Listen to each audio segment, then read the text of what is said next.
with the next chapter of The Princess and the Goblin. When we left off reading yesterday, Curdie was following the goblins and he thought he found a way into the goblin caves.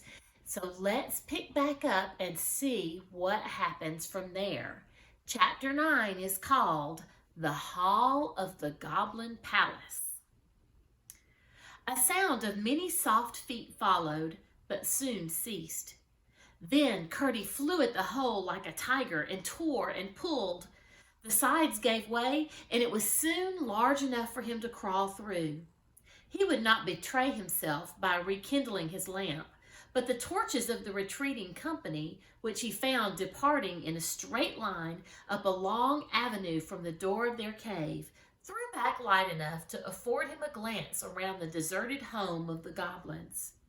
To his surprise, he could discover nothing to distinguish it from an ordinary natural cave in the rock, upon many of which he had come with the rest of the miners in the progress of their excavations. The goblins had talked about coming back for the rest of their household gear. He saw nothing that would have made him suspect a family had taken shelter there for a single night. The floor was rough and stony, the walls full of projecting corners, the roof in one place 20 feet high, in another endangering his forehead, while on one side a stream no thicker than a needle, but still sufficient to spread a wide dampness over the wall, flowed down from the face of the rock. But the troop in front of him was toiling under heavy burdens. He could distinguish Helfer now and then in the flickering light and shade, with his heavy chest on his bending shoulders, while the second brother was almost buried in what looked like a great feather bed. Where do they get the feathers? Thought Curdie. But in a moment the troop disappeared at a turn of the way, and it was now both safe and necessary for Curdie to follow them, lest they should be round the next turn before he saw them again, for so he might lose them altogether. He darted after them like a greyhound. When Curdie reached the corner and looked cautiously round, he saw them again at some distance down another long passage. None of the galleries he saw that night bore signs of the work of man, or of goblin either. Stalactites far older than the mines hung from their roofs, and their floors were rough with boulders and large round stones, showing that water must have once run there. He waited again at this corner till the family had disappeared round the next, and so followed them a long way through one passage after another. The passages grew more and more lofty, and were more and more covered in the roof with shining stalactites. It was a strange enough procession which he followed, but the strangest part of it was the household animals which crowded amongst the feet of the goblins. It was true they had no wild animals down there, at least they did not know of any, but they had a wonderful number of tame ones. I must, however, reserve any contributions toward the natural history of these for a later part of the story.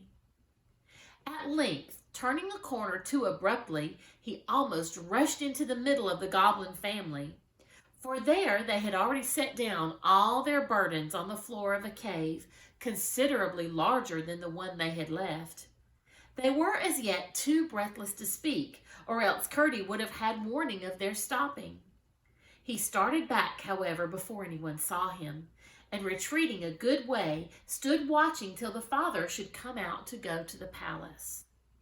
Before very long, both he and his son Helfer appeared, and kept on in the same direction as before, while Curdie followed them again with renewed precaution. For a long time he heard no sound except something like the rush of a river inside the rock, but at length what seemed the far-off noise of a great shouting reached his ears, which, however, presently ceased. After advancing a good way farther, he thought he heard a single voice. It sounded clearer and clearer as he went on, until at last he could almost distinguish the words. In a moment or two, keeping after the goblins round another corner, he once more started back, this time in amazement.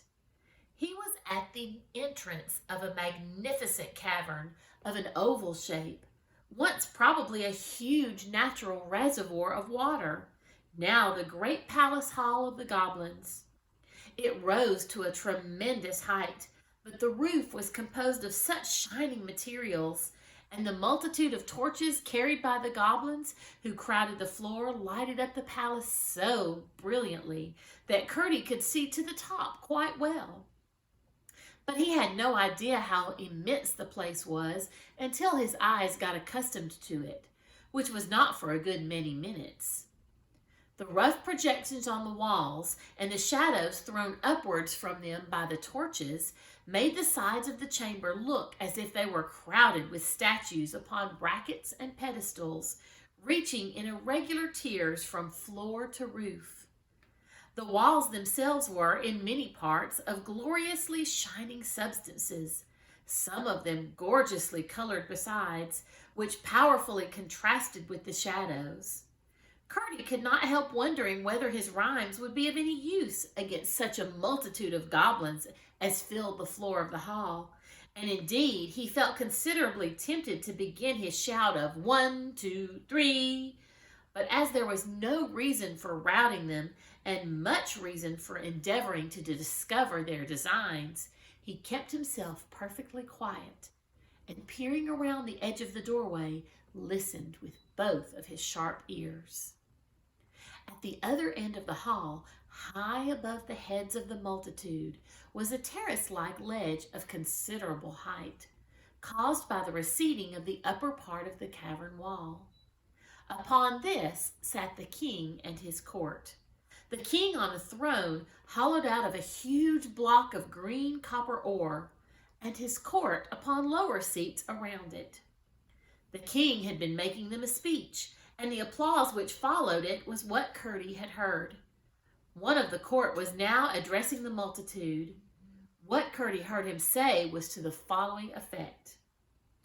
Hence it appears that two plans have been for some time together working in the strong head of his majesty for the deliverance of his people, regardless of the fact that we were the first possessors of the regions they now inhabit, regardless equally of the fact that we abandoned that region from the loftiest motives, regardless also of the self-evident fact that we excel them in so far in mental ability as they excel us in stature. They look upon us as a degraded race and make a mockery of all our finer feelings. But the time has almost arrived when, thanks to His Majesty's inventive genius, it will be in our power to take a thorough revenge upon them once for all in respect to this unfriendly behavior. May it please your majesty, cried a voice close by the door. Then Curdie recognized the voice of the goblin he had followed. Who is it that interrupts the Chancellor? Glump, answered several voices. He is our trusty subject, said the king himself in a slow and stately voice. Let him come forward and speak. A lane was parted through the crowd, and Glump, having ascended the platform and bowed to the king, spoke as follows. Sire, I would have held my peace had I not known that I only knew how near was the moment to which the Chancellor had just referred. In all probability, before another day is past, our enemy will have broken through into my house, the partition being between even now not more than a foot in thickness. Not quite so much as that, thought Curdie to himself. This very evening I have had to remove my household effects. Therefore, the sooner we are ready to carry out the plan for the execution of which his majesty has been making such magnificent preparations, the better. May I just add that within the last few days I have perceived a small outbreak in my dining room, which, combined with observations upon the course of the river escaping where the evil men enter, it has convinced me that close to this spot there must be a deep gulf in its channel. This discovery will, I trust, add considerably to the otherwise immense forces at his majesty's disposal."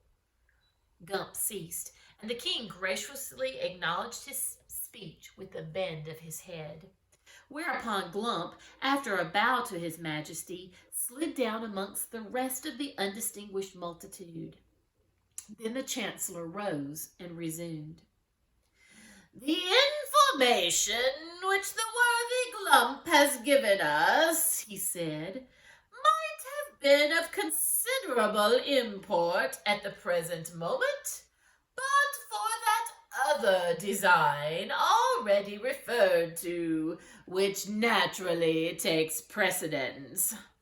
His Majesty, unwilling to proceed to extremities, and well aware that such measures sooner or later result in violent reactions, has excogitated a more fundamental and comprehensive measure, of which I shall say no more.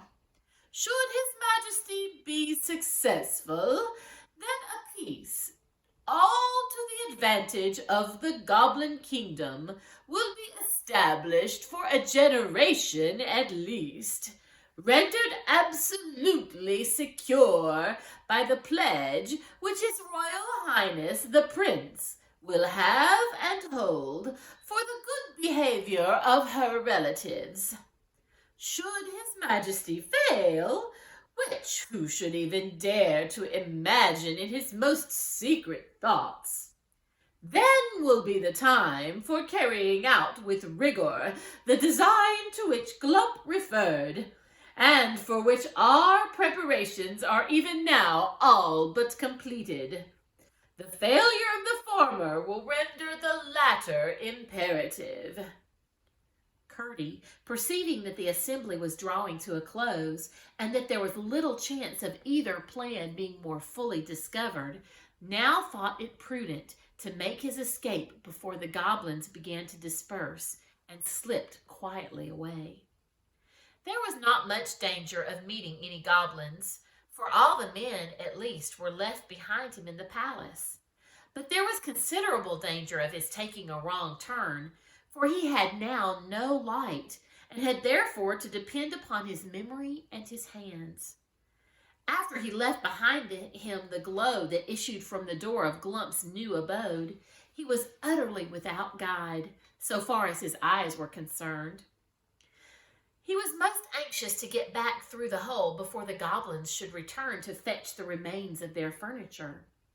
It was not that he was in the least afraid of them, but as it was of the utmost importance that he should thoroughly discover the plans they were making, he must not occasion the slightest suspicion that they were watched by a miner. Curdie hurried on, feeling his way along the walls of rock. Had he not been very courageous, he must have been very anxious, for he could not but know that if he lost his way, it would be the most difficult thing in the world to find it again. For morning would bring no light into these regions, and toward him, least of all, who was known as a special rhymester and persecutor, the goblins would be expected to exercise courtesy. Well might he wish that he had brought his lamp and tinderbox with him, of which he had not thought when he crept so eagerly after the goblins. He wished it all the more when, after a while, he found his way blocked up and could get no farther. It was of no use to turn back, for he had not the least idea where he had begun to go wrong. Mechanically, however, he kept feeling about the walls that hemmed him in. Then his hand came upon a place where a tiny stream of water was running down the face of the rock. "What a stoop I am," he said to himself. "I am actually at the end of my journey. And there are the goblins coming back to fetch their things," he added, as the red glimmer of their torches appeared at the end of the long avenue leading up to the cave. In a moment, Curdie had thrown himself on the floor and wriggled backwards through the hole. The floor on the other side was several feet lower, which made it easier to get back. It was all he could do to lift the largest stone he had taken out of the hole, but he did manage to shove it in again. He sat down on the ore heap and thought. Curdie was pretty sure that the latter plan of the goblins was to flood the mine by breaking outlets for the water which accumulated in the natural reservoirs on the mountain, as well as running through portions of it. While the part hollowed by the miners remained shut off from that inhabited by the goblins, they had had no opportunity of injuring the miners thus. But now that a passage was broken through and the goblins' part proved the higher in the mountain, it was clear to Curdie that the mine could be destroyed in an hour. Water was always the chief danger which the miners were exposed to. They met with little choke damp sometimes, but never with the explosive fire damp so common in coal mines. Hence they were careful as soon as they saw any appearance of water. As the result of his reflections while the goblins were busy in their old home, it seemed to Curdie that it would be best to build up the whole of this cave, filling it with stone and clay, so that there should be no smallest channel for the water to come through. There was not, however, any immediate danger, for the execution of the goblins' plan was contingent upon the failure of the unknown design, which was to take precedence. And he was most anxious to keep that door of communication open, so he might, if possible, discover what the first plan was. At the same time, the goblins could not resume their intermitted labors for the flooding without his finding it out. When by putting all hands to the work, the one existing outlet might in a single night be rendered impenetrable to any weight of water. For by filling the cave entirely up, their embankment would be buttressed by the sides of the mountain itself. As soon as Curdie found that the goblins had again retired, he lighted his lamp and proceeded to fill the hole he had made with such stones as he could remove when he pleased. He then thought it better, as he might have occasion to be up a good many nights after this, to go home and have a sleep.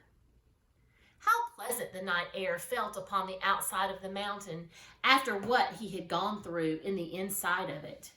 He hurried up the hill without meeting a single goblin on the way, and called and tapped at the window until he woke his father, who soon rose and let him in. He told his father the whole story, and just as Curdie expected, his father thought it best to work that load no farther, but at the same time to pretend occasionally to be at work there still, in order that the goblins might have no suspicions. Then both father and son went to bed and slept soundly until the morning. And that's the end of chapter 9. In this chapter, there was a word that was used to describe some of the formations in the cave. Do you remember what it was? So the word used in this story was stalactites. And stalactites are found in most caves. There is another name for natural formations found in caves that sounds a lot like this one. I wonder if you can do some research and find out what a stalactite is, and then also find out what the other formation name is, the one that sounds a lot like this one. And then I have learned on a cave tour that I took in the past how to tell the difference between the two and to remember which one is which. So maybe you can find that little secret as well. If not, I'll tell you tomorrow when I read chapter 10. Well, until then, bye-bye.